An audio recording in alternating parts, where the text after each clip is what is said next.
Hello guys, അങ്ങനെ ഞാനും അച്ഛനും അമ്മയും ചേച്ചിയും കൂടി ഇന്നൊന്ന് പുറത്ത് പോവാണേ.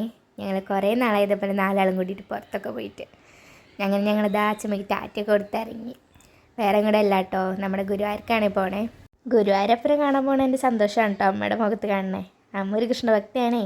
ഞങ്ങളുടെ അവിടെ നിന്ന് അധികം ദൂരമൊന്നും ഇല്ല കേട്ടോ, വെറും 15 മിനിറ്റ് വേണ്ടു ഗുരുവായൂർക്ക് എത്താൻ. പിന്നെ അമ്പലത്തേക്ക് ഫോൺ അവിടെ ഇല്ലാത്തതുകൊണ്ട് ഞങ്ങൾ കാറിൽ വെച്ചിട്ട് പോയത്. അതുകൊണ്ട് തന്നെ അവിടുത്തെ ക്ലിപ്സൊന്നും എടുക്കാൻ പറ്റിയിട്ടില്ല കേട്ടോ. അങ്ങനെ അമ്പലത്തിൽ പോയി കണ്ണനൊക്കെ കൊണ്ട് തൊഴുത് വന്നു. നല്ല തിരക്കുണ്ടായിരുന്നു കേട്ടോ അമ്പലത്തിൽ. അത് പിന്നെ എപ്പോഴും അങ്ങനെയാണല്ലോ. അങ്ങനെ ഞങ്ങൾ അവിടെ നിന്ന് ഇറങ്ങിയിട്ട് നല്ല മഴ കിട്ടി കേട്ടോ. പിന്നെ കാറിലായതുകൊണ്ട് കുഴപ്പമുണ്ടായില്ല, നല്ല മഴയായിരുന്നു. അപ്പം ഞങ്ങൾ വിചാരിച്ചു ഒരു കോഫിയൊക്കെ കുടിച്ചിട്ട് തിരിച്ച് വീട്ടിൽ പോകാമെന്ന്. ഞങ്ങൾ രംഗോലി എന്ന് പറഞ്ഞിട്ടുള്ള ഈ ഒരു ഷോപ്പിലാണ് കയറിയത്. അവിടെയാണെങ്കിൽ അത്യാവശ്യം തിരക്കുണ്ടായിരുന്നു. പിന്നെ ഞങ്ങൾക്കും കിട്ടി സീറ്റ്. അങ്ങനെ ഞങ്ങളൊരു കോഫിയൊക്കെ പറഞ്ഞ് അത് കിട്ടാതെ വെയിറ്റിങ്ങിലാണ്. അങ്ങനെ കോഫിയൊക്കെ കിട്ടി, നല്ല കോഫി ആയിരുന്നു കേട്ടോ. ഞങ്ങളൊരു കഥയൊക്കെ പറഞ്ഞ് കോഫിയും കുടിച്ചിരുന്നു. പിന്നെ അവിടെ കോഫി മാത്രമല്ല കേട്ടോ, കുറേ ചാട്ട് ഐറ്റംസും പിന്നെ സ്വീറ്റ്സൊക്കെ ഉണ്ട്. സ്വീറ്റ്സിനൊക്കെ കുറേ ഓപ്ഷൻസ് ഉണ്ട് അവിടെ. നല്ല ക്വാളിറ്റി ഉള്ള കുറേ വെറൈറ്റി സ്വീറ്റ്സ് ഉണ്ട് കേട്ടോ അവിടെ.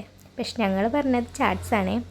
പാനിപ്പൂരിയും പാവ് ബജിയും ദഹിപ്പൂരിയൊക്കെയാണ് ഞങ്ങൾ അവിടെ നിന്ന് ട്രൈ ചെയ്ത് നോക്കിയിട്ടുണ്ടായേ. അങ്ങനെ അമ്മ പാനിപ്പൂരി കഴിക്കണം ഞാൻ വീഡിയോ എടുക്കണം കണ്ടപ്പോൾ എക്സ്പ്രഷനാണ് അത്. അതുകൊണ്ട് ഞാൻ ട്രൈ ചെയ്ത് നോക്കി. നല്ല ടേസ്റ്റ് ഉണ്ടായിരുന്നു കേട്ടോ. അവിടുത്തെ പാനിപ്പൂരി എനിക്ക് നല്ല ഇഷ്ടപ്പെട്ടിട്ടുണ്ടായി. അതുകൊണ്ട് ഞാൻ ട്രൈ ചെയ്ത് നോക്കിയത് പാവ് ബജിയാണ്. അതെനിക്ക് നല്ല ഇഷ്ടമായിട്ടോ. ഞാൻ ആദ്യമായിട്ടാണ് പാവ് ബജി കഴിക്കണേ. എനിക്ക് അതിൻ്റെ ഫ്ലേവർ എന്തോ നല്ല ഇഷ്ടപ്പെട്ടു. ഞാനത് ഇങ്ങനെ വീണ്ടും വീണ്ടും കഴിച്ചുകൊണ്ടിരിക്കുകയായിരുന്നു. പിന്നെ എൻ്റെ മുഖത്തെ എക്സ്പ്രഷൻ കാണുമ്പോഴേ നിങ്ങൾക്ക് മനസ്സിലായിട്ടുണ്ടാവും എനിക്കത് എത്രത്തോളം ഇഷ്ടപ്പെട്ടിട്ടുണ്ടെന്ന്. അതിനുശേഷം ഞാൻ ട്രൈ ചെയ്തത് അവിടുത്തെ ദഹിപ്പൂരിയാണ്. അത് അവിടുത്തെ ചേട്ടൻ ഞങ്ങൾക്ക് പ്രത്യേകം തന്നതാണ്. ഇത് നല്ല മൂവിങ് ലൈറ്റാണെന്നൊക്കെ പറഞ്ഞിട്ട് അടിപൊളിയാണെന്ന് പറഞ്ഞപ്പോൾ അത് ട്രൈ ചെയ്ത് നോക്കി. അതും അടിപൊളിയായിരുന്നു ഗൈസ്, എനിക്ക് നല്ല ഇഷ്ടപ്പെട്ടു. മൊത്തത്തിൽ അവിടുത്തെ ചാട്സൊക്കെ അടിപൊളിയാണ് കേട്ടോ. നിങ്ങൾ ഈ വഴി വരുന്നെങ്കിൽ കയറി ഒന്ന് ട്രൈ ചെയ്ത് നോക്ക്. ഞങ്ങളങ്ങനെ അതൊക്കെ കാലിലേക്ക് തിരിച്ച് വീട്ടിൽ പോയിട്ടോ.